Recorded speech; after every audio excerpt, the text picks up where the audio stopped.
So if you're here today for recovery-oriented approaches to reentry supports and justice diversion, supporting communities, systems, and individuals, you are in the right place. As an initial disclaimer, the views, opinions, and content expressed in this presentation today do not necessarily reflect those of our funder, the California Department of Healthcare Services. A little bit about the CARE TA Center. We work to strengthen the crisis care continuum and justice diversion efforts with the goal of helping all Californians access appropriate wraparound services and supports. And so we provide training and technical assistance and all sorts of resources to support behavioral health care coordination and response among mental health services ACT-funded stakeholders and partners. So for anyone who hasn't visited our website yet, if you go there, it's care-mhsa.org. We'll put it in the chat.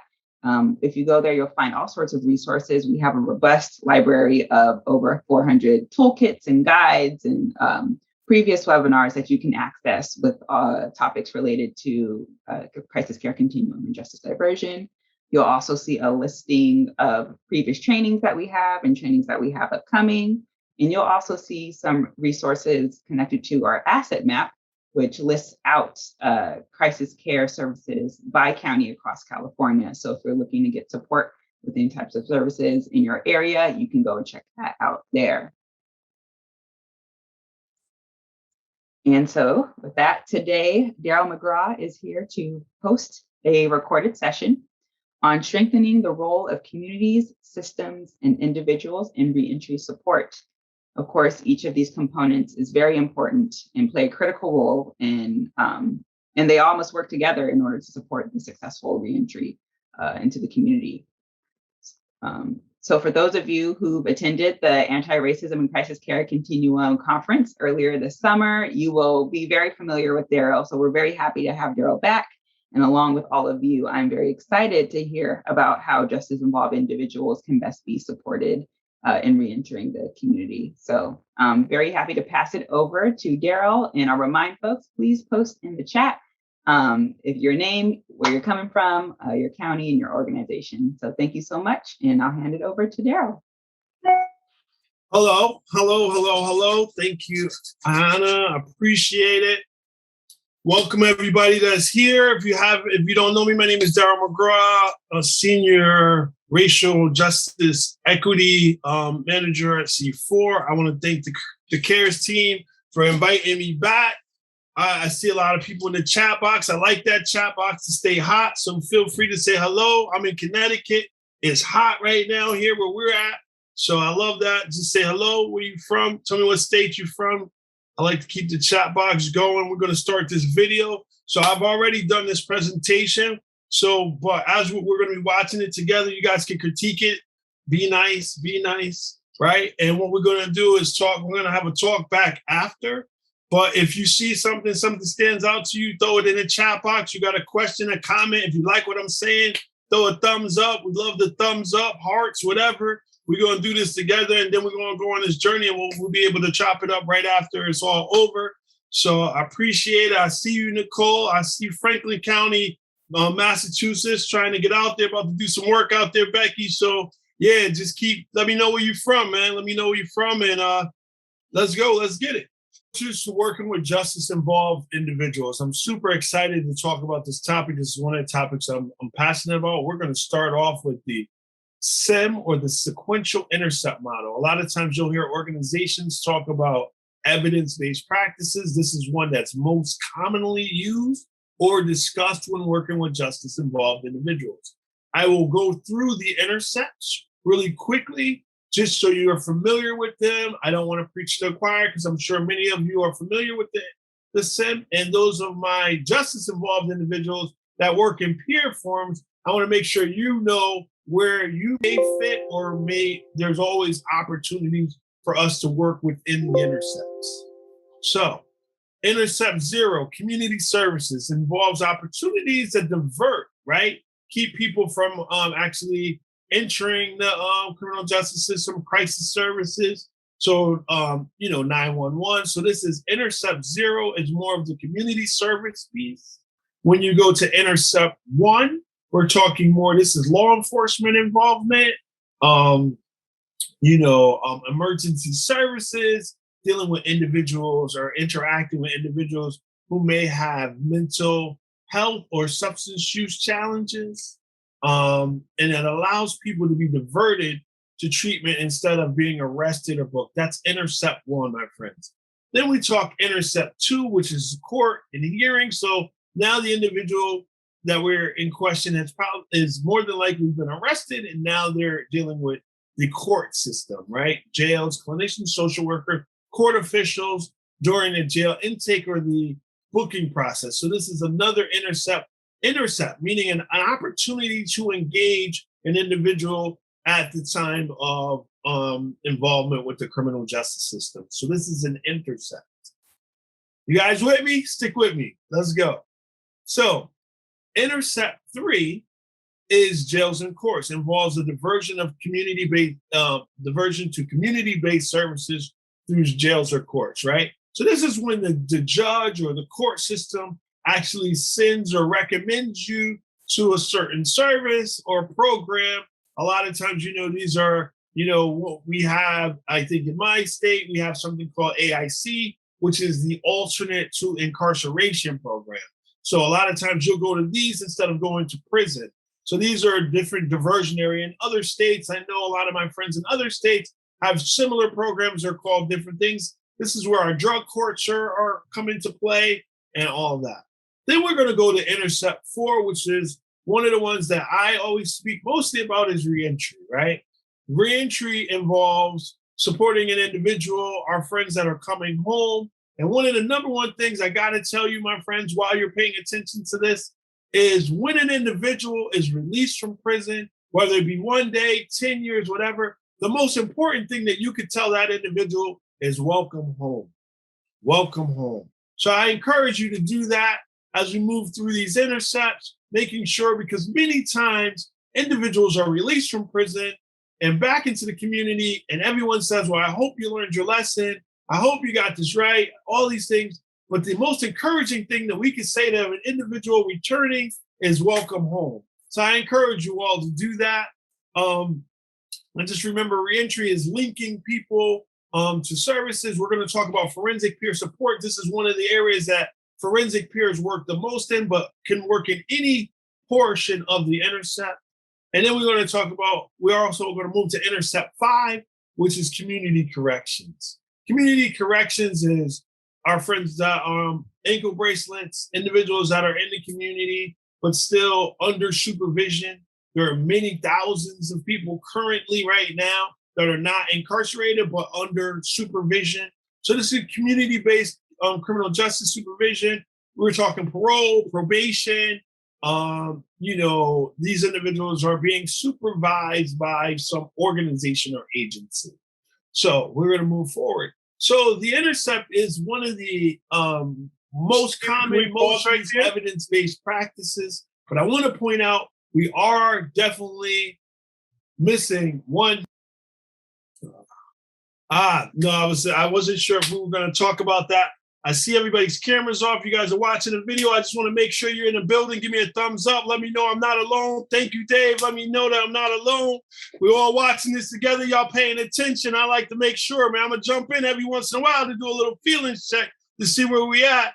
And just we're going to mention about that intercept, making sure I really appreciate it. Thank you. Thank you. I felt like I was alone for a minute. Want to make sure y'all want to ride this out to the end.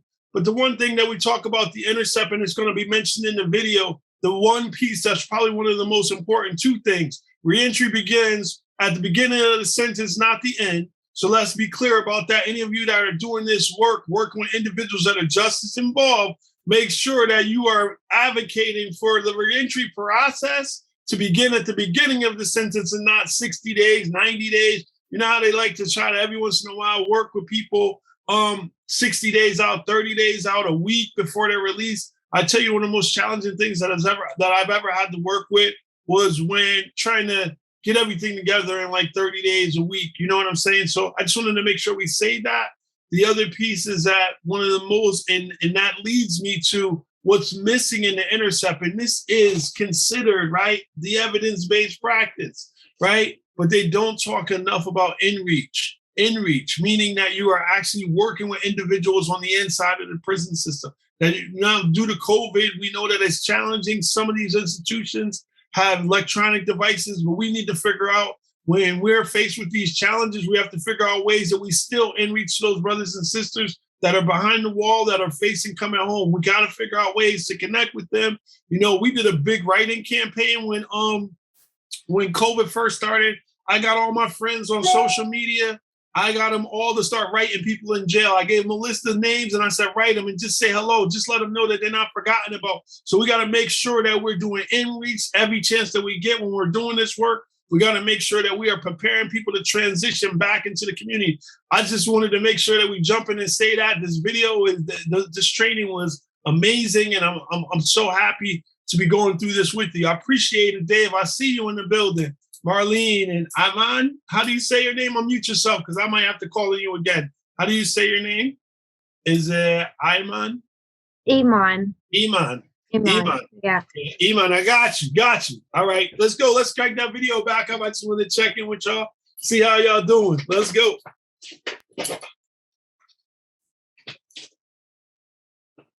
One intercept. And I say, what about the brothers and sisters? And I know many of you are saying this. What about the brothers and sisters on the inside?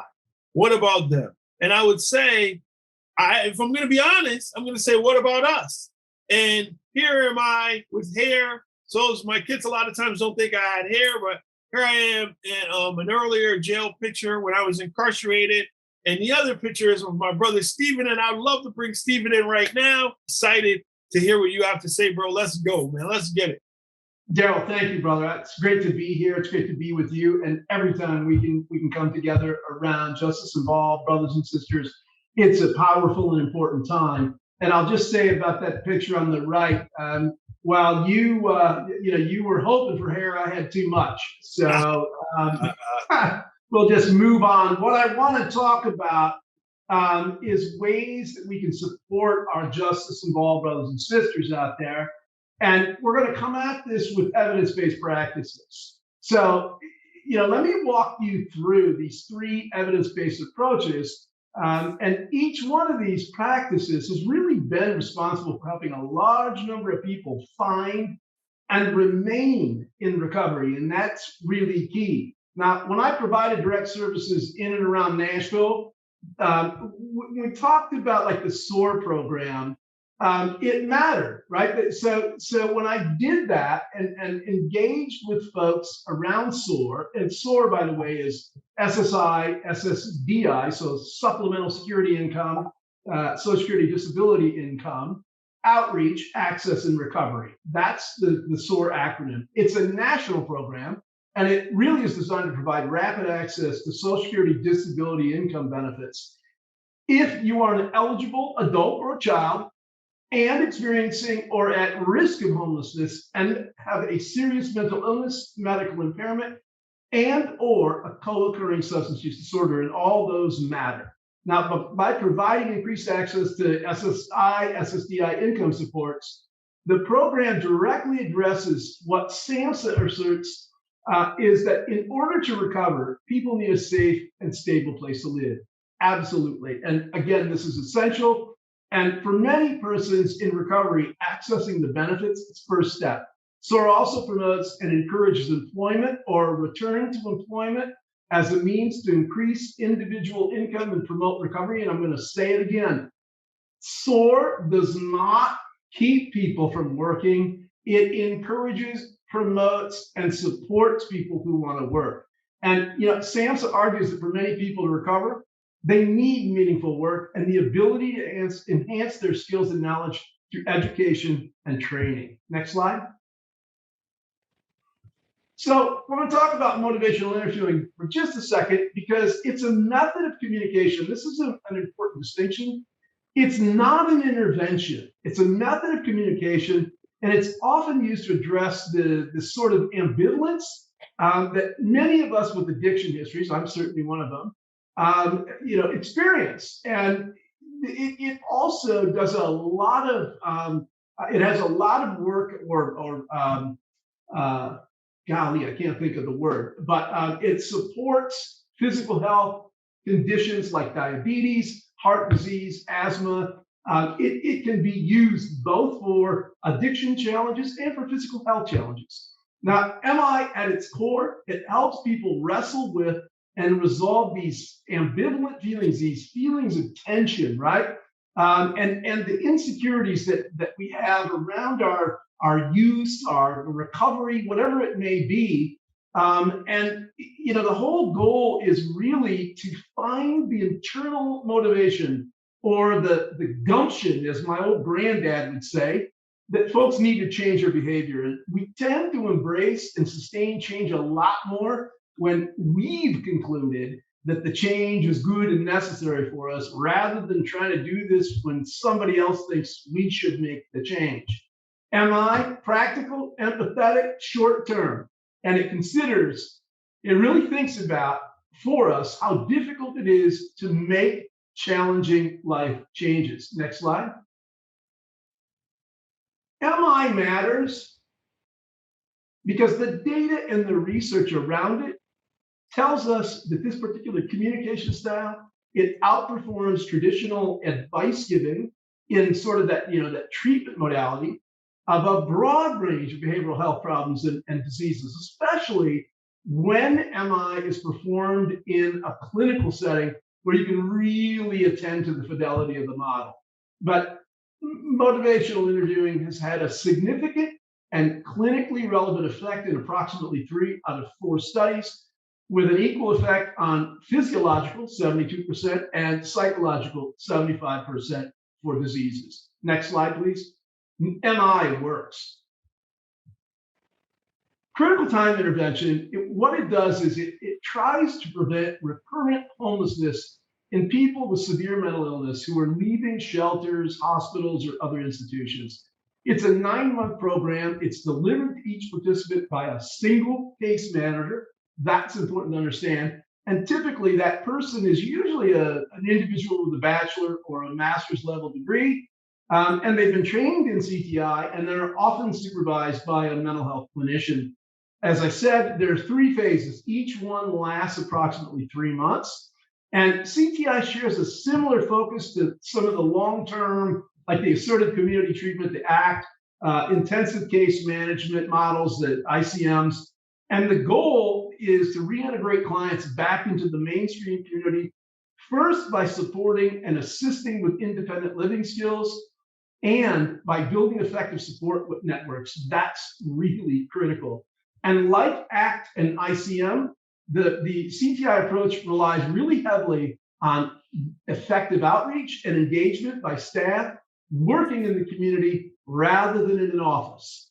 Unlike ACT and ICM, it is time limited. It lasts for 9 months, and that's after an institutional discharge or somebody's been placed into housing. And rather than providing ongoing assistance, CTI's emphasis is on mobilizing and strengthening client supports during the critical period of transition, with the ultimate goal of ensuring that these supports remain in place afterwards. Next slide. So what you're looking at here is the 3 different phases. And phase 1 is the transition. This is home visits, engaging in collaborative assessments, meeting with existing supports, introducing the client to new supports. Phase 2, we're trying out. Here, we're going to monitor and strengthen the support network and the client's skills. We want to watch the operation of this support network just to make sure that what we're seeing is healthy. We want to mediate conflicts between client and caregivers, and in that process, model effective advocacy and self-determination. We want to help modify this network as necessary, because the last thing we really want is for somebody to re-engage with a group of individuals who, may be in active addiction or, may be creating additional challenges. And then we want to encourage the client to just start taking more responsibility. Again, we're in phase 2, so months 4 to 7. And finally, phase 3, we're just stepping away from the client. We're preparing him or her for discharge. We terminate CTI services once we know a support network is safely in place, it's viable, it's functioning, and it's sustainable to the extent that we can predict that, right? So we step back, we ensure that supports can function independently. We develop and begin together with the client to set in motion, a plan in motion for long-term goals. And then we spend our time working together with the client to get them prepared for discharge from the program.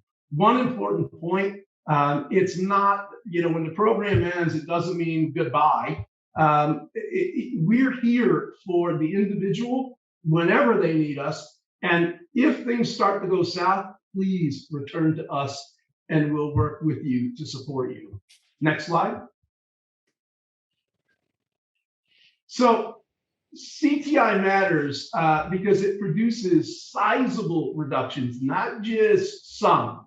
When I say sizable, 24 to 67% in the average number of nights spent homeless over the 18-month follow-up period, right? So 18 months we're following folks after CTI discharge, and we are seeing huge numbers, reduction in numbers of folks who have spent nights out homeless. It provides more than a 60% reduction in the likelihood of being homeless in the final weeks of the 18-month follow-up. 60% of folks are able to retain their housing after 8 months or 18 months. That's amazing. And in terms. Oh man, y'all in trouble now. I got the power. They gave me the power. I got control of the video. We gonna stop when I want to stop. We're gonna start when I want to start. I was working behind the scenes, man. I was working behind the scenes. This is my brother Steven right here. He's giving us some critical time interventions matter, but I got the power now. Rob, I got the power. Y'all in trouble now, man. Becky, you better be ready. I hope y'all ready, man. I got the power now. Let's go. And in terms of cost and potential cost savings, I want you to remember there's some research out there from the National Alliance to End Homelessness. It's very recent, 2018, I think. And it estimates that a chronically homeless person costs the taxpayer an average of $35,578 per year. Don't ask me how they got that number, but it's National Alliance to End Homelessness. I trust their data. Now, those costs on average reduced by 49.5% when an individual experiencing homelessness is placed in supportive housing. The cost to provide those program services, $6,300 or $6,600, which results in an average cost savings every year, $26,945 of your taxpayer money. So as you can see, these evidence-based approaches, SSI, SSDI, Outreach, Access, Recovery, SOAR, motivational interviewing, MI, and critical time intervention, CTI, these are all really powerful tools and models to help support individuals working to extricate themselves from homelessness. But one additional evidence-based practice that needs a mention here before I turn this back over to Daryl is peer support. Because using people with a lived experience of homelessness who are trained to deliver peer support can be an incredibly effective way in initiating engagements and then utilizing your own street cred to rapidly build trust, respect, and mutuality. In the report, Opening Doors, the Federal Strategic Plan to Prevent and End Homelessness, the United States Interagency Council on Homelessness argues that people with lived experience must have meaningful and purposeful opportunities to inform and shape all levels of planning and implementation. How people with lived experience are included will look different depending on the scope and scale of what is underway, but there are core approaches that can make inclusion meaningful. And this means staying away from these conventional ideas like asking people to simply share their story, highlighting the most traumatic parts for a passive audience, and instead pushing ourselves to find out how to generate meaningful input and facilitate active dialogue that focuses on recommendations, strategies, and solutions rather than the problem. Daryl, let me turn this back to you, my friend. Wow. Just wow. all great approaches. But what's missing? Let's go further. Let's go further into that.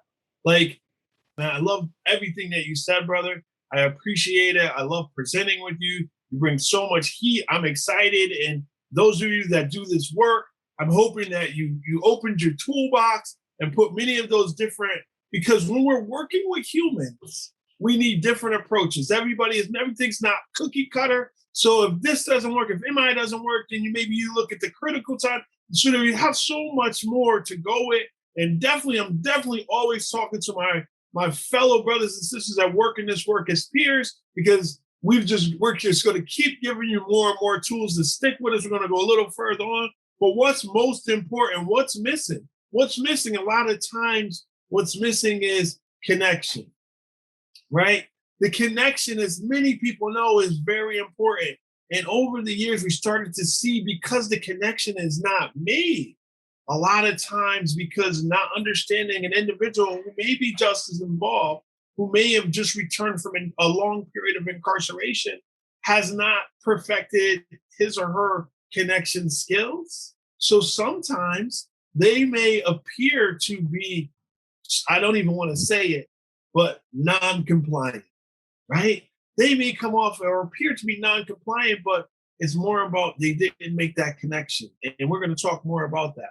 Like the sense of belonging, right? We're in it together. See, I spent 10 years of my life in the Department of Corrections, in the prison system. Nowhere in there was trying to belong to any groups in there, because that could get you into some trouble. And we weren't in this together. I came to prison alone. See, this is the messaging. So you got to understand the population. So you can't tell somebody we're in this together. I just came out of a system that told me I was in this by myself. I stood before the judge by myself. And then building trust, which leads to learning for both people. Now that's a key part, right? Because once you start to build that trust, and if I trust you, which is not common for a lot of people who are justice involved, myself included, it took a long time for me to be able to trust people, right? But once I started to trust you, then you can lead me. So now I'm teaching. I always say, some days you're the teacher, some days you're the student. So, some days, and that changes with the moment or the conversation, right? And then this moves the focus away from the individual and into the relationship, because it becomes a relationship. I know that a lot of traditional teaching from my social work friends, many of my friends that are social workers, there's these boundaries, but we're talking about building this relationship that can help an individual, a human being, move forward after justice involvement, because the criminal justice system in itself is overwhelming and draining. So at some point, people need to feel the need to trust people so they can move forward. So it's maybe not the relationship that you need to, but there needs to be a professional relationship built so that this trust can happen, so you can show me some of these programs. Come on, man. Y'all with me, man? I love this topic, man. Let's go. Absolutely.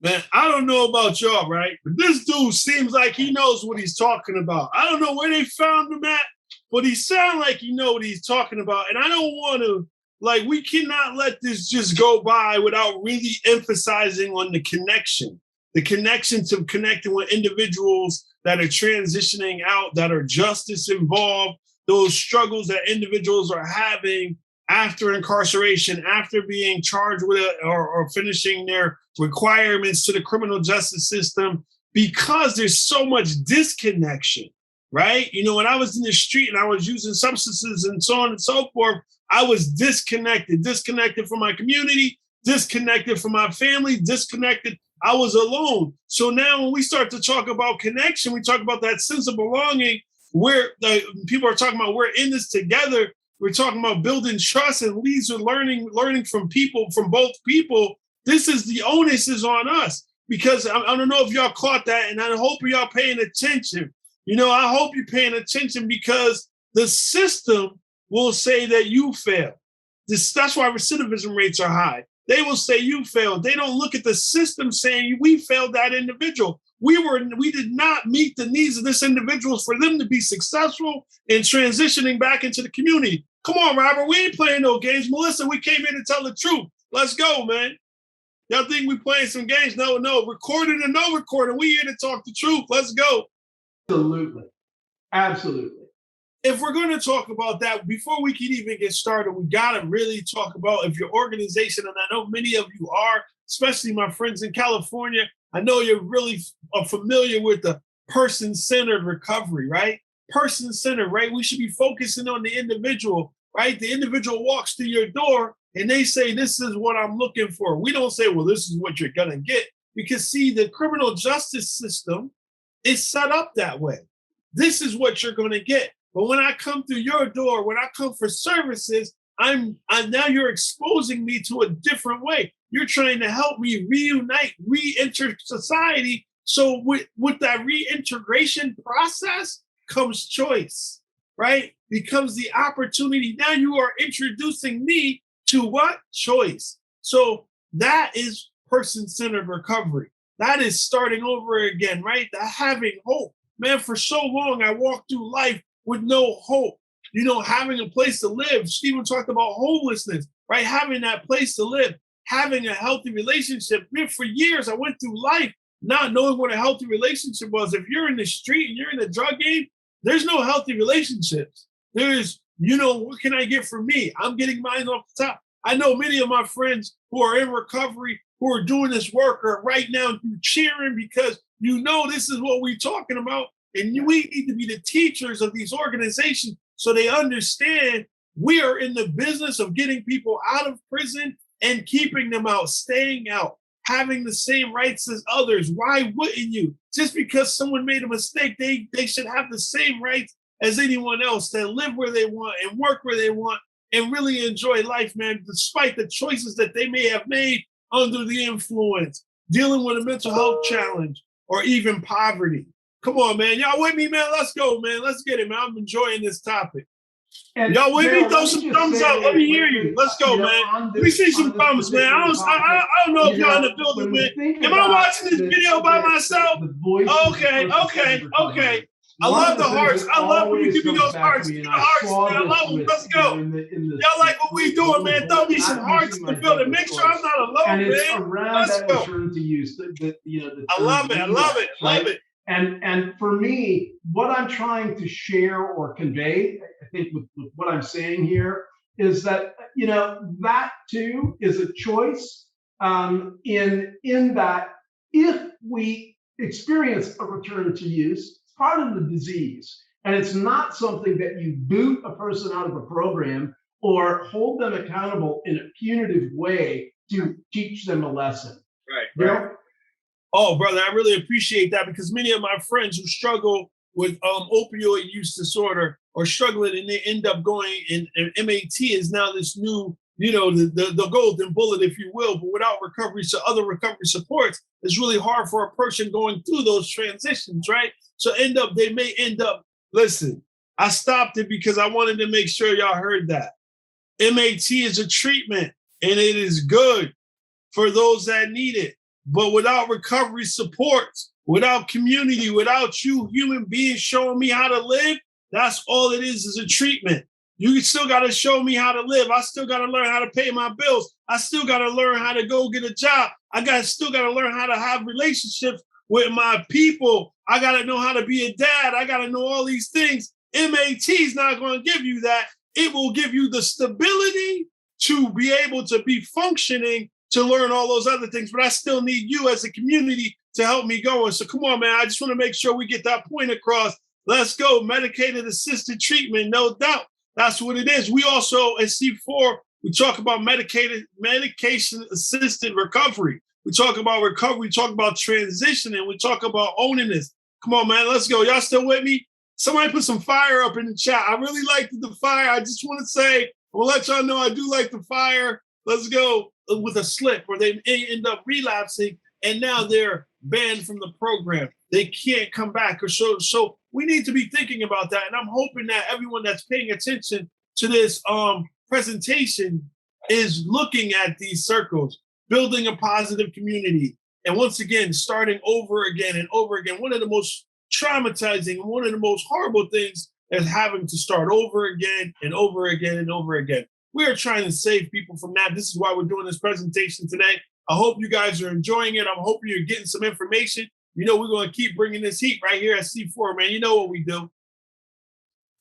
So let's talk about, we can't even have this conversation if we're not talking about trauma. Understand, if we're going to have these conversations, trauma should be at the forefront, right? And trauma can be what? A single event, right? It can be a natural man-made disaster, a vehicle, a plane crash, a car crash. It could be, that could be a trauma. It could be one thing that happened. Gun violence. Many of our people who are justice involved have been shot. The trauma of being shot doesn't go away tomorrow.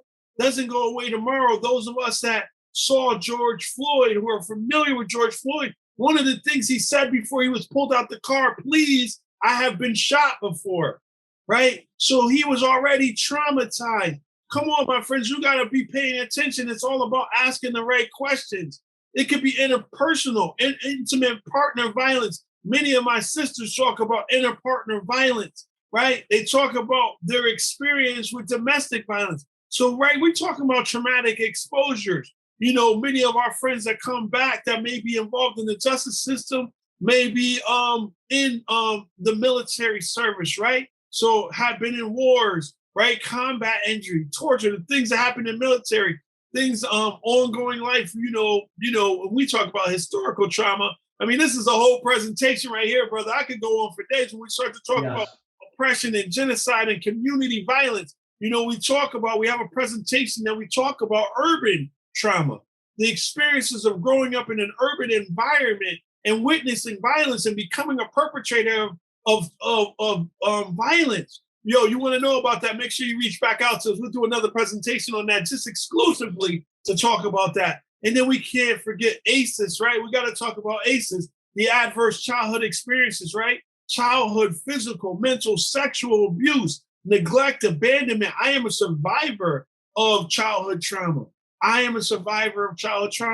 many individuals that you find, that you come in contact with the justice system are also survivors of childhood trauma. So we need to be very well versed when we are talking about trauma and parental loss and separation. You know, when I was 6 years old, my dad left, right? That never, I still struggle with that at this age now. I'm happily 21 years old. Come on, let's go. Shout out to the single moms in the room, guys. Single moms. We're going to just briefly talk about the trauma impacted person, right? Communication problems, right? So an individual who may have experienced one or numerous of those traumas I just mentioned would be a trauma impacted person, right? And then they walk through your door or in your program or in your facility, maybe even an employee of your organization. They may struggle with problems of authority, and it shows up in a different way, but we don't ever understand, wait a minute, this could be trauma related, and maybe this person needs some help versus termination, remand to custody. Come on, man, y'all know what I'm talking about. You know, when these trauma, we're going to stop right here real quick and talk about this trauma impacted person, right?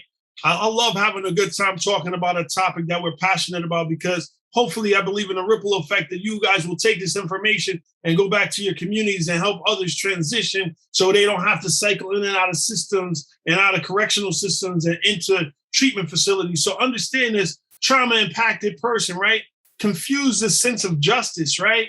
Problems with authority. How many times we see people with problems with authority, right? And understanding, not even thinking what they've been through, right? Communication problems, struggling to communicate, problems with cognition. Come on, man. Loss of emotional management, right? Always sometimes upset. Some people like, he's always mad. Well, did we ever ask what happened to you, where you came from, what's going on? No, we're too quick to judge or label and put them in a folder and a file and consider, instead of really peeling the onion back and finding out why this person has the lack of basic trust and safety. Because when I was a kid, when I was growing up, it wasn't safe. I couldn't trust even the adults around me. So how can I trust you now as an adult? Come on, man. Y'all know what I'm talking about. We need to really focus on these slides right here and make sure you get the recording. Make sure you take this back, because that purple circle is me. I'm that trauma impacted person. And that's the person that walks through your doors. And these are a lot of the things that we don't even talk about That's why they may be reaching outside of themselves, picking up substances, using people, acting out of character because of the trauma that has already impacted them. Yeah, we want to put them in NA, we want to put them in AA, we want to give them MAT, but we still not addressing their hardcore root issues of trauma, man. Come on, man. Y'all with me, man? Let me know I'm doing good. Hit me with some thumbs, give me some hearts, give me some fire. I'm seeing all kinds of stuff. Let's You're doing go. wonderful, my man. You're doing These great. traumas show up. Oh, love it, brother. Thank you so much. Let's go. Discipline jumps in instead of treatment, man. And this is where we're going. And this is why we're trying to talk about people who struggle with communication problems, lack of basic trust and safety, the inability to grieve because I've seen so much death in my community. I have the inability to grieve anymore. I don't have any more tears to shed, and problems with cognition because I never really thought about this long enough. And when I think the trauma jumps in and I start to think about all the homies I lost in the street, come on, man, y'all know what I'm talking about. So we definitely have to address these issues before it gets worse. So a lot of times we're walking through life and we're not addressing the issues of trauma or even understanding if we go back to person-centered recovery, then we need to be talking to people about trauma because many of us that walk through the door seeking services, wanting to work with your organization, looking to get better, are trauma-impacted people. Daryl, let me just add before we move away from this. All really great points, my brother. But I want to add, not a but, and, look at that loss of emotional management, right? That bullet. The reason I raise it, I have two comments. I raised this, the loss of emotional management, because I am a trauma survivor. I experienced all of these things. But what brings me the most challenge is my emotional dysregulation. It's very difficult for me to control my emotions. And when I show up to a provider and I get a little agitated and I start to get passionate, it's often interpreted as becoming angry, becoming aggressive, becoming too assertive. And the larger a person is, the more that becomes a fear for folks who are working with you. So if you see people who seem to be responding inappropriately with an inappropriate level of emotion, trauma. Just think about what the trauma potential might be. Now, one last thing before we move away from this. Yeah. I just want to say, many of us, particularly those of us who've entered recovery and we're now giving back, we often will minimize our own trauma, especially when we engage with other people and we hear other trauma stories from different people that you're just like, oh my God, now that's trauma. What happened to me, that doesn't compare at all. But when we tend to compare our understanding of our own trauma to somebody else's, and it doesn't measure up, we minimize what happened to us because it doesn't compare. But here's the thing, trauma is trauma. And it doesn't matter if you got it in Iraq, in the war, or because you watched two guys throw a woman experiencing homelessness who was sleeping on a dock into a river because they thought it would be fun. Trauma is trauma, and it doesn't matter where it came from. The impact and results are going to be the same. Daryl? Right.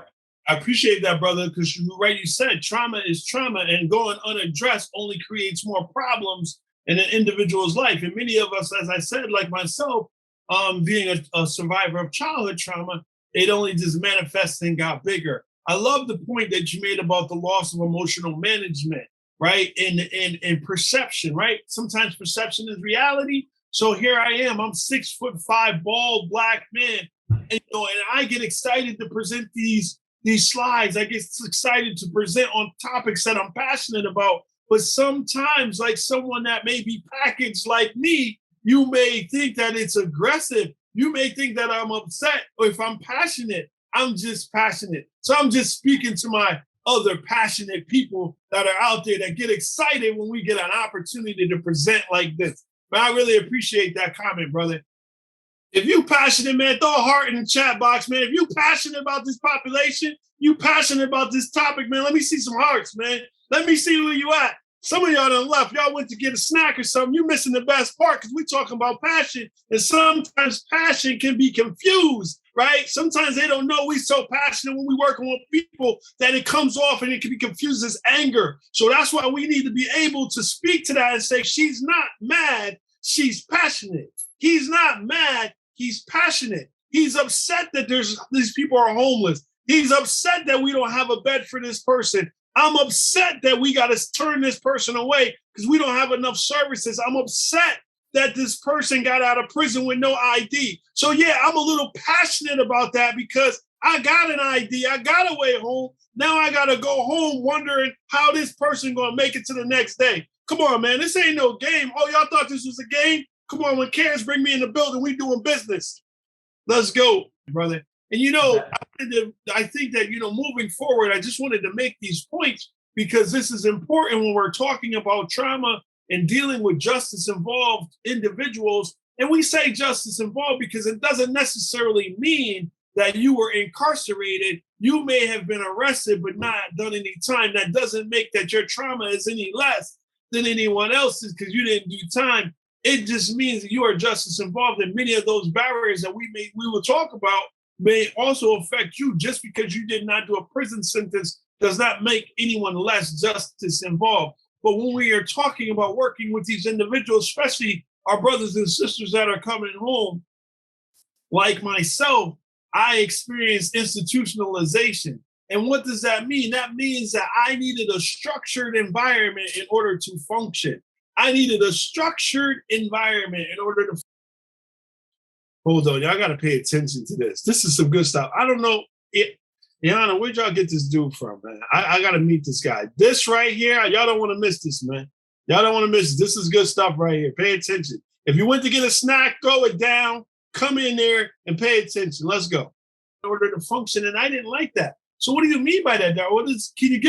Can you unpack that? Yes, absolutely. What I would say is that when I was in the community, I would do anything, drugs, crime, all that was on the table. But once I got inside, like many of my friends that are watching this video right now, that are saying, when I was in the community, I opened myself up for whatever. I was down for whatever. But when I got incarcerated, when I got locked up, I was a model citizen, a model prisoner. I was carrying the folders, I was going to groups, I was following the rules, and I couldn't figure out why is it that once I get in a situation, once I get in a program, I am following the rules, but when I'm free to my own will, I can't follow the rules. And I realized it had something to do with institutionalization. This is why many of us, and those of us that are in recovery, we know people who program well.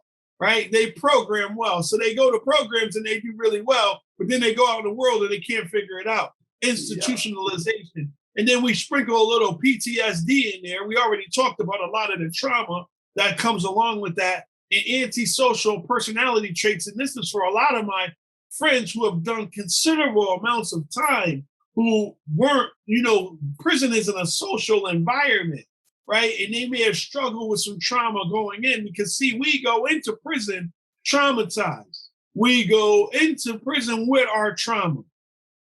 Then we experience more trauma on the inside, and then we're released more traumatized, and then we're asked to go out into the community and pull ourselves up by our own bootstraps and figure it out. Well, you wonder why we can't figure it out because we still haven't addressed the trauma from that we went in with. Not to mention what I experienced when I was inside that I don't even want to talk about.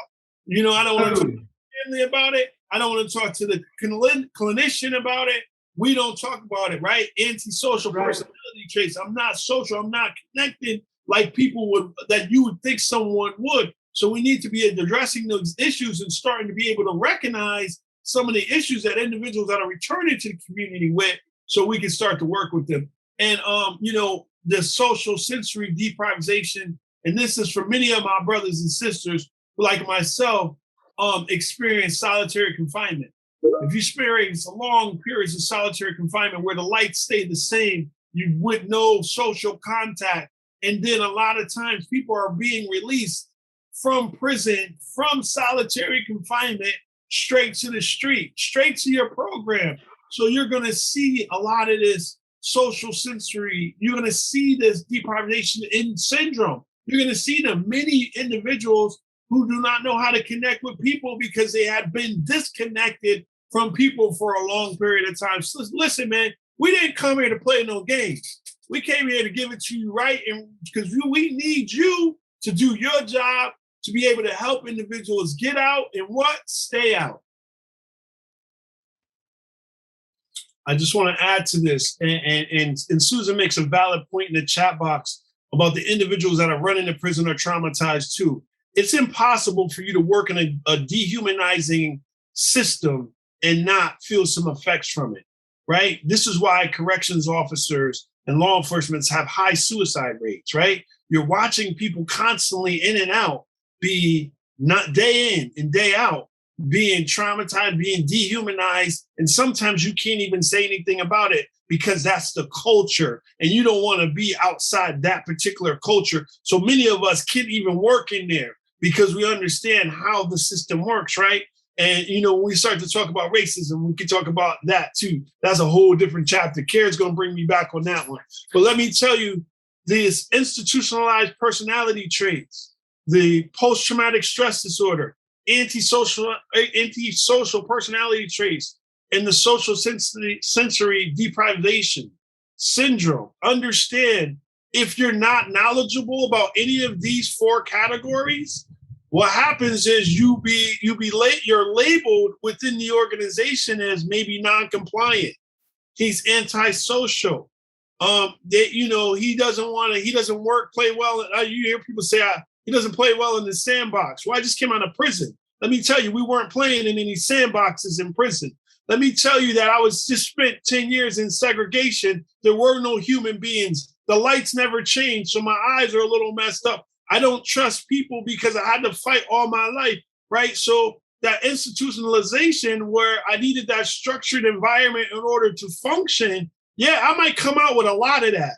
So I need you, if you're working with me, I need you to understand that I might have a little of this. This is why we talk about when we're working with people that come home, we got to dust them off. We got to fix them back up because they've been in a system that is dehumanizing, right? So we believe in re-citizenship. Understand that. Take that with you because this is where we're going next. This is a journey, right? Re-citizenship, because see, when you go to prison, they take all that from you, voting rights, everything. So we are transitioning. When we get them back, we got to clean them up. We got to put them through a re-citizenship process. And we can tell you how to do that, right? We're going to tell you, come on, man, hit us up at CARES C4. We're going to tell you how to get back to a sense of re-citizenship so I can feel like I belong in this community because I've been taken out. Everything's been taken from me, even my dignity.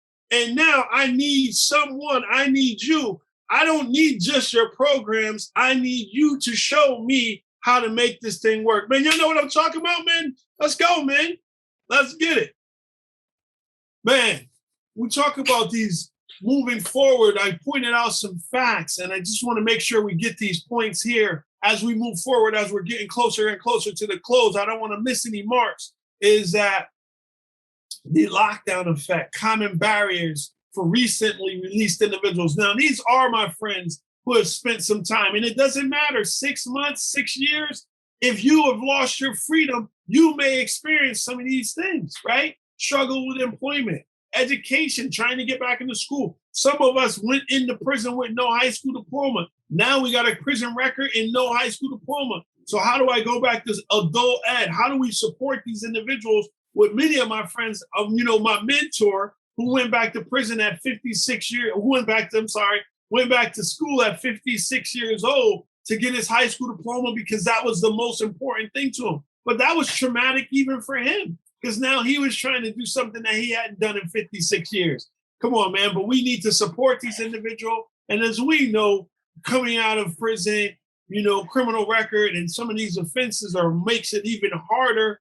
Our friends who have, who may be struggling or have, are on the registry, and these individuals who struggle with housing issues, employment, and then let's add broken families. So there's so much work to do with these individuals. And many of us who have lived experience understand what it's like to not be able to go home or maybe now you can come home. See, there was a point in my life, man, I'm gonna give you a little something, giving y'all a little extra today, but there was a point in my life that I couldn't be in my mother's house without someone being there, right? So there are many people who are coming home because of the life choices I made. Many family members detached. So we talk broken families, right? And the lack of or not knowing the community. Things change. You got out of prison, things change. It used to be here, now you got to go there. Access to medication, struggling with health issues.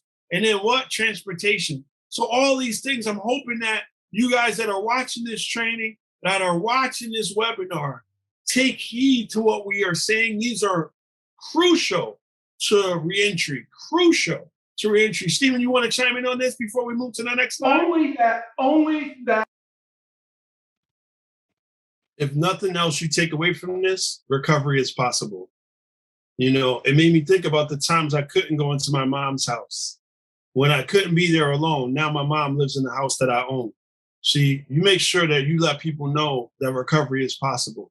I couldn't be there alone, and understand now she lives in a place that I own. Only through God, man. I had to say that because it's important, because so many people count us out, right? They count us out at the beginning, right? They count us out before the race has even started. I know many of you are sitting here in recovery, and these challenges some days seem a little harder than others. And even if you're not in recovery, just life sometimes seems hard. Let me tell you, man, if you stick and stay, man, you'll be on a CARES webinar. Tell them how to do it, man. Let's go, man. Let's get back to it. That, and brother, you are just nailing it, because this is the common experience for every single person that I. Oh, no.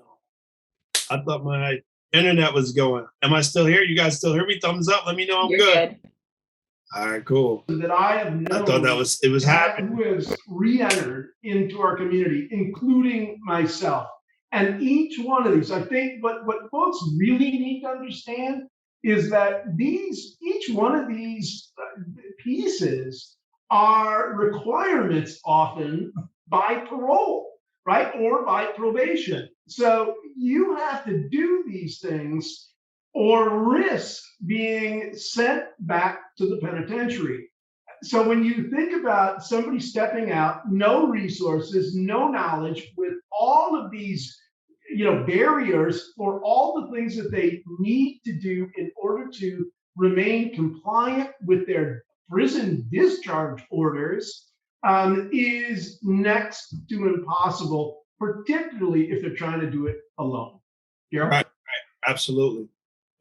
Thank you, brother. And we're speaking from this from not only a professional place, but a lived experience place. And I don't think we can emphasize enough that, man, at the end of the day, each one teach one, right? If you don't have people like myself and Stephen at the table, not only designing these programs, but working closely with clinicians, you're doing your organization a disservice. And that's just why we talk a lot about forensic peer support.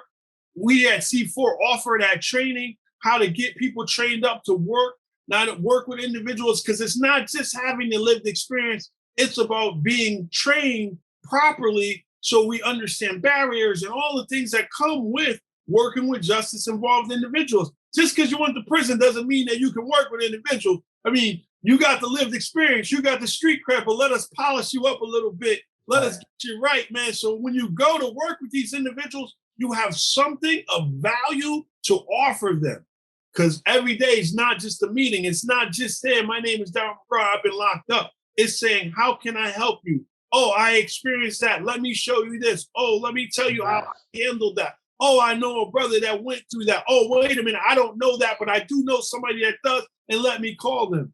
So we're just going to talk quickly about forensic peer support and some of the benefits of having a good forensic peer support team, staff, member on your team. And we're talking all parts of the intercept, even in reach, even going inside the prison and working with these individuals. We're not going to get past a mass incarceration and reuniting people successfully until we have proper engagement, connection that we talked about, and making sure that we could help individuals get back out. And let me tell you what the benefit of that is. Increasing accountability, right? You know, a lot of organizations, the parole officer, probation, they talk about accountability. Well, let me tell you, if you're working with a forensic peer support person, they're going to help that individual recognize that accountability is important. It is important. It's a role modeling feature. I need to show my children that I'm accountable, that I'm going to show up. If I tell you I'm going to do something, it's something I'm going to do. So it's not something that is, many of you may have gotten that and learned at an early age, but many of us learn this later in life, how important it is to be accountable and being able to advocate, not being a lawyer. None of us are lawyers. Don't get yourself in any trouble trying to be a lawyer, but an advocate, being a voice for somebody, maybe role playing with that individual. Many times I've been in situations where an individual was having a bad reaction to their medication, but didn't understand how to talk to their doctor or their clinician about it. So being a forensic peer staff, I was like, well, let's role play that. I'll be your doctor. You tell me what the issue, or I'll be you, and we can plan it out and having something to bounce something off of. Think of in your role, in your life, you have somebody that you can call to bounce something off. Not everybody's that fortunate, you know, and support with life skills that they're lacking. 10 years, man, cell phones, you know, and, you know, the gas is different. Now you don't have to turn the water on. You just put your hand under the sink. All these things are overwhelming for individuals that are just returning. So we want to make sure that we help those individuals and guide them through and help them with a successful reentry process.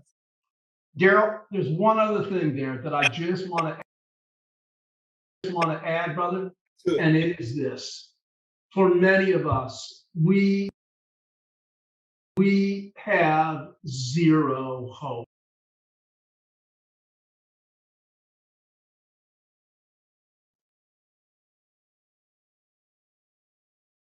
We have been kicked, beaten. I'm about to leave the mute off. Y'all might just hear me yelling and everything, right? Persecuted, convicted, and sent away. So often, I was so good all the way through, right? But I wanted to mention about the forensic peer support and the importance of supporting individuals that are justice involved when they're in that transition process. This is something that, you know, we train at C4. We work with individuals, training them, getting you ready for certification or getting you certified and forensic peer support. But really understanding that this is more than the certification. It's very important that we are trained properly to work with individuals that are transitioning, because those of us that understand what it takes to transition, we joke about being overwhelmed, but understanding that, you know, we had a young man who went to the Dunkin' Donuts, and he had spent 2 years in prison, and his social worker thought it would be a nice treat to take him to Dunkin' Donuts when he got out. And she said, pick whatever donut you want. And he started to cry. See, because we talk about choices. He had not had choices in so long that he couldn't make up his mind on which donut to have. And that's just something small. But think about when you have to make real life decisions. When you have to, this is why we see so many brothers and sisters, especially men, fall into cracks because they think returning back home, I got to get my kid the new Jordans. I got to get this. And they don't realize just spending that time with the child is more important than actually buying material things. But if you don't teach them that, if you don't talk to people with that, you don't talk about, okay, when you get home, it's not your role as a father to jump into the house and start barking out orders. It's your role to come in and see where you can fit in and be an asset to the family instead of trying to make up for lost time. But if we're not teaching that, then those mistakes are made. And then domestic violence things happen. And then people either don't find themselves in their community. So then what they do is find themselves lost. And then this is why in America, we have a recidivism rate that's 70%. Come on, man. It's a system that is set up by design. This is why what we're creating is disruptors. Each and every one of you on this call today and anybody that watches this webinar, you are a disruptor. We are disrupting systems on purpose. We want to lower and eliminate the recidivism rate in America because we can no longer stand by and let this happen. If you with me, man, show me some thumbs, show me some heart. We almost there. We almost there. My brothers and sisters, will be hopeless. And what we also do, in addition to all these things, is we carry that hope for our brothers and sisters until they're once again strong enough to carry it for themselves. And it matters.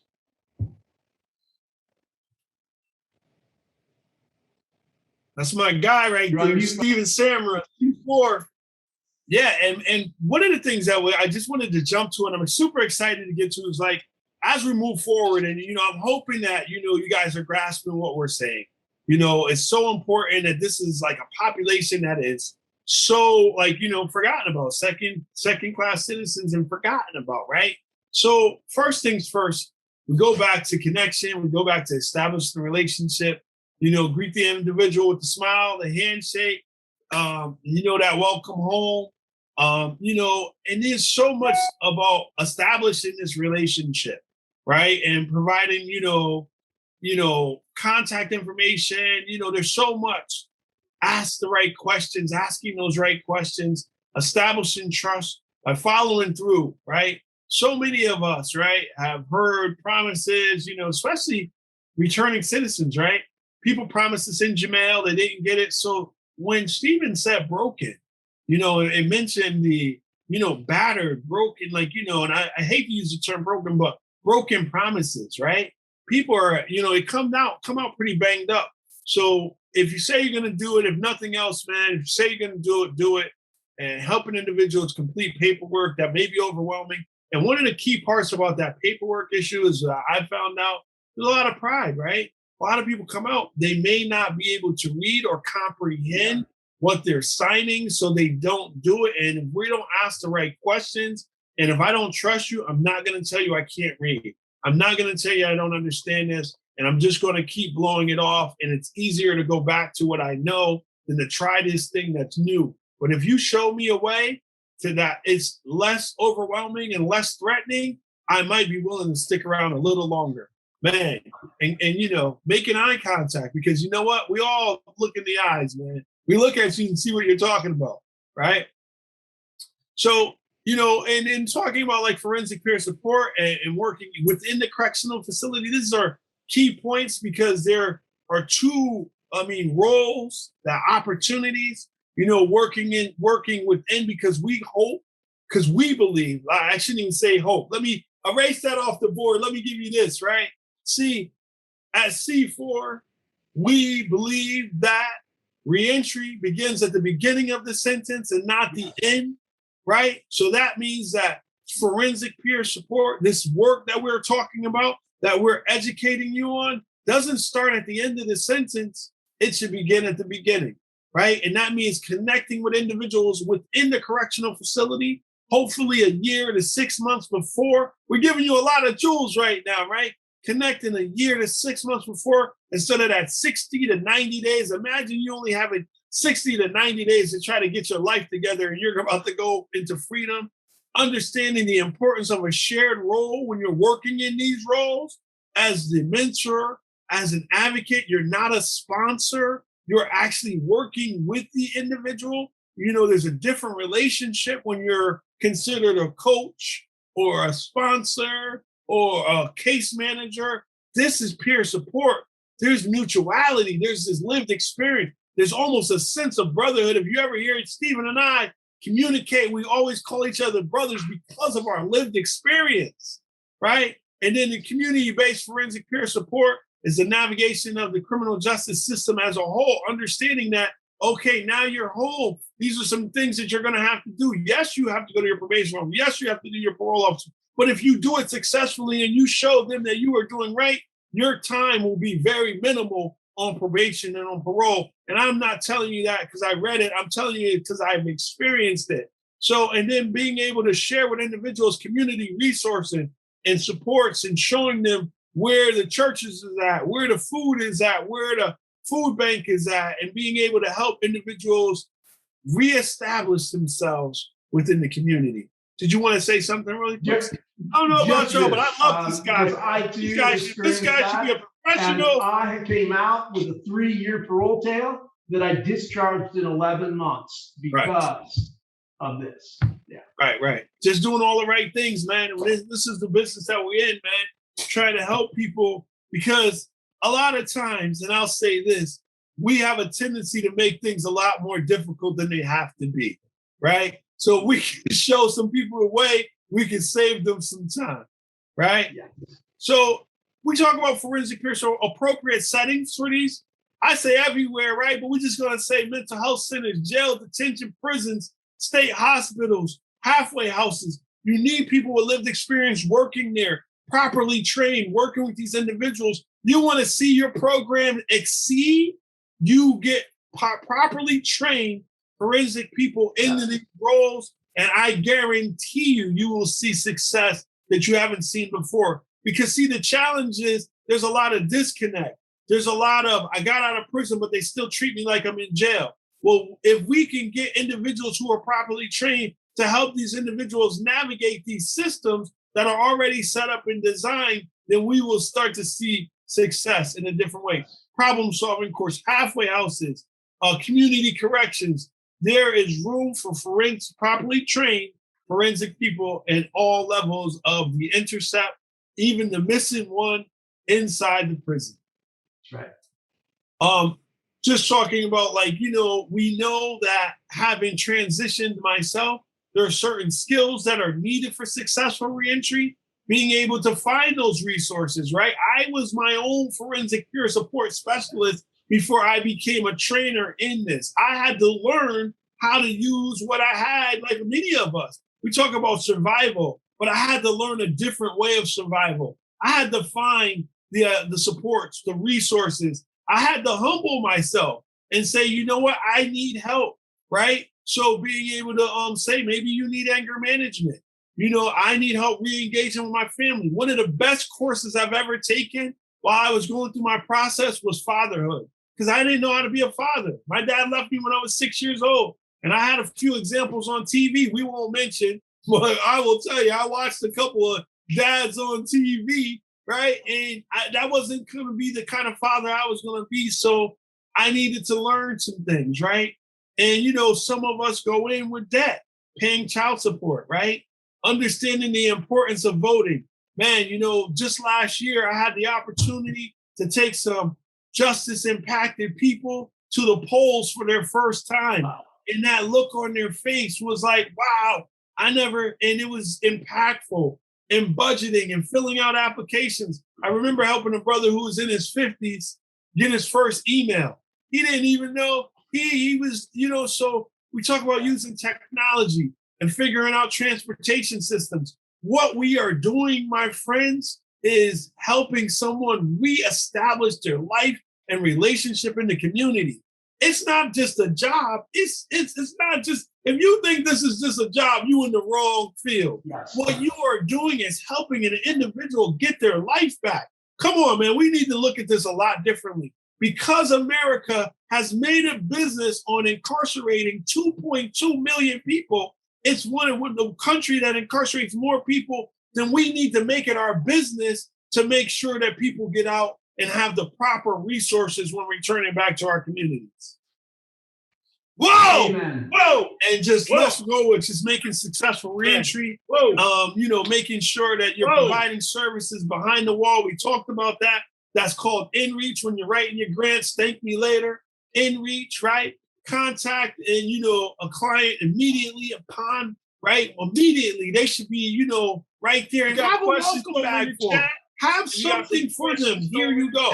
So that's establishing that trust. That's establishing that relationship, and continue the contact after release. And Stephen talked about a couple of programs that do that within the homeless population, right? That critical, what was it, Stephen, again? Critical time intervention. Yeah, CTI. We could take some cues from that, integrate that. See, these are integratable, right? You could use some MI. You could use, sometimes you might need MI. I'm gonna stop. And if there's a couple of questions, make sure you throw it in the chat.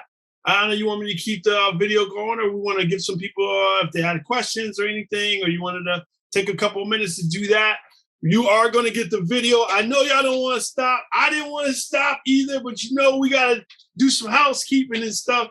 Throw some hearts up. Let me know that you appreciated the recording. You're going to get the recording. You can show it to your family and friends. Say, yo, this dude is the truth.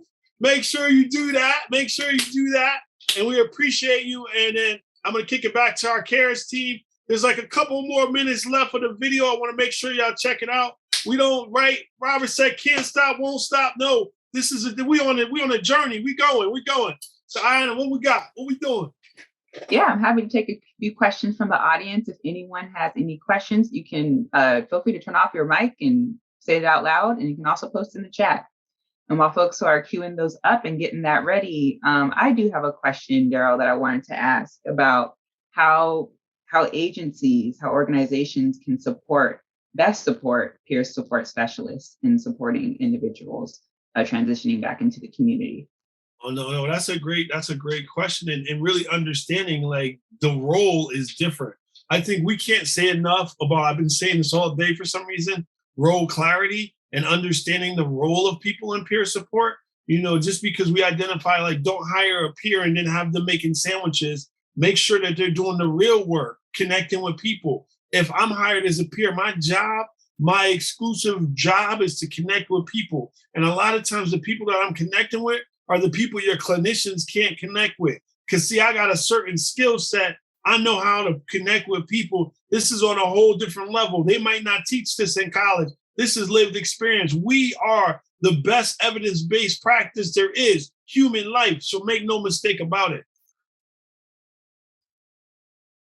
Investing in your people, man, you cannot do enough. We cannot say enough of the importance of, there's people I can connect with, there's people Becky can connect with, there's people Marlene can connect with, Robert connect with. We all have these different skills that we bring to the table, and we need to use these natural resources within our organizations. Thank you for that.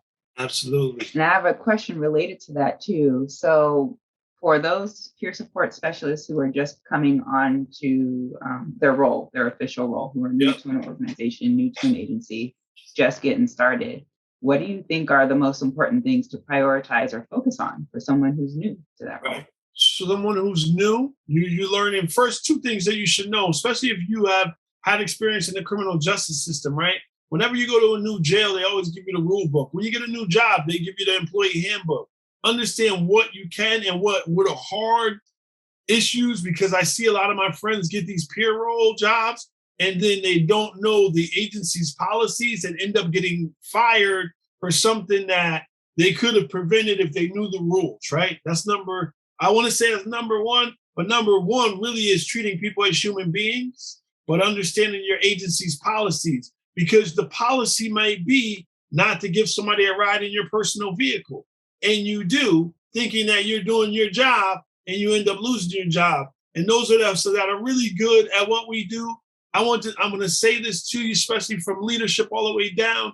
They will fire us. They will hire us and fire us for the same exact things. So we need to be very careful and cautious. And sometimes you have to play your position, because it's not about the organization. It's about the people that we have the opportunity to help and connect with. We cannot lose focus on the individuals that we're trying to help. I hear you. We have a couple of questions I see posted in the chat. One from Becky. Becky asks, one of the issues we experience is folks getting discharged with only weeks or days notice. Were you able to change that system at all? Well, that's why we need the inReach, and this is why we need to be advocating from that. We need to connect. We need to let them know that we need to connect with people from the beginning of the sentence and not the end. That way I know that this person's homeless. 9 times out of 10, if I came in homeless, I'm going to leave homeless. We need to connect with people way sooner than that. So we need that. That's the way we change the systems. And when you talk to legislators, you talk to anybody, how they can help, say, this is what we need. We need access to people earlier. I see Nancy has a question about something, college students. Yes, Nancy says, any insight on how colleges can help incoming students with lived experiences? Students are dealing with more stress and expectations that impact their family life. That's a great insight, Nancy.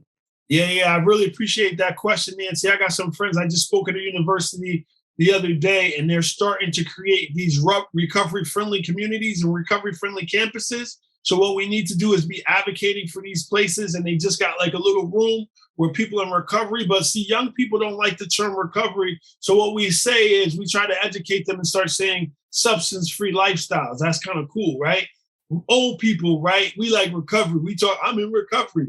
But see, that's too, that's not what young people use it. You got to say things like, I live a substance-free lifestyle. And you might not have never had a drug issue. You might just be a person that doesn't drink. I'm substance-free. I don't use substances for my own cause, right? So teaching people how to be able to articulate that and advocating for fun places where they don't serve alcohol, they don't permit, like, everybody's going one direction, but there is a small group of college kids that say, I don't want to be involved in that. I want to have fun, but I don't want to look like an outcast. So sober dances and all these things like that, we connect in and we create a space that makes substance-free lifestyles look cool.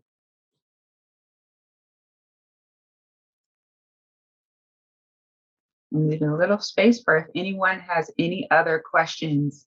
Thank you so much, Daryl, for thorough responses and just for being here today. Really incredible, again, to hear more about your story and hear about ways that we can be more impactful in supporting the justice-involved community. I do see one other question coming up. Yeah. I have a challenge reaching out to the behavioral health justice-involved people. They would talk when I talk to them one-on-one, but getting them together to form a group. Any advice? Yeah, so when we talked about the slide where we talked about some of the challenges, the PTSD, the institutionalization, you have to make that common ground. Once you make that connection, and then you start to peel that onion back because there's trauma there. So they don't trust, they don't have, so you gotta, the one-on-one might be the beginning, and then many people will connect one-on-one but won't go to the group. We got to figure out ways to make those spaces safe. And that might take some challenges. There were people that I've worked with that it took me a month to even get to know them or get their first name, right? Because I would go there and I'd be like, hey, my name is Daryl, I'm here to, nope, they're like, get away from me. And then it would take some time. So this work doesn't happen overnight. Recovery is not a light switch. It's something it's a journey. So we have to meet people where they're at and continue to work with them and chip away at it so they build trust. If you visit a person enough, they start to trust you a little bit more. And then you can say, hey, I'll support you. I've been to Gambling Anonymous groups with people. I've attended meetings with people, not for me, but for them so they can feel comfortable in that room until they were comfortable enough to go on their own. And I see the time here. So in our final moments, I'm going to go ahead and transition us into the end. I think you can all see my screen here with the upcoming learning opportunities. So Daryl will be right back. September 1st, Daryl will come back to do another webinar similar to this one, talking about the impact of collateral consequences or understanding the impact of collateral consequences for justice-involved individuals. So we absolutely welcome you to come back. The information is here on the slide, and we'll send this information out to you as well. You can also find it on the CARE website. And then on September 9th, we're hosting a screening of our cafecitos. Cafecitos are just short, brief, 20 to 40-minute videos where we interview someone in the field of within crisis care and justice diversion. And we talk a little bit about kind of emerging topics and what folks are dealing with now. So feel free to come and join us for that. We'll be screening several of the cafecitos, so you'll be able to look at different topics such as assisted outpatient treatment, AOT, peer specialist roles in anti-stigma and justice diversion, as well as mobile crisis units and more. So feel free to join us again for that soon. And then. So make sure y'all come back September 1st. I'm waiting for you, Melissa. Be in the building. Yo, bring some snacks too, because I'm hungry. So make sure y'all bring some food, shoot those hearts up, and I'll see y'all soon. Thank you. Thank you so much for attending. Please feel free to take our survey. It's been posted in the chat. That's be nice in the survey. Bring me up so they can keep bringing me back. Make sure y'all fill up. Hey, Becky, fill out that survey twice, man. Let's go. Fill out that survey so we can bring Daryl back. Absolutely. And again, thank you all so much for being here. We're so appreciative to have Daryl. Thank you all. If you have any questions or comments, please feel free to email me. We'll put email and contact information in the chat. And feel free to put any comments in the chat if you have any further things you want to ask for Daryl, and we'll send those questions over to him to answer for you. So with that, I'll go ahead and close out. Thank you, everyone.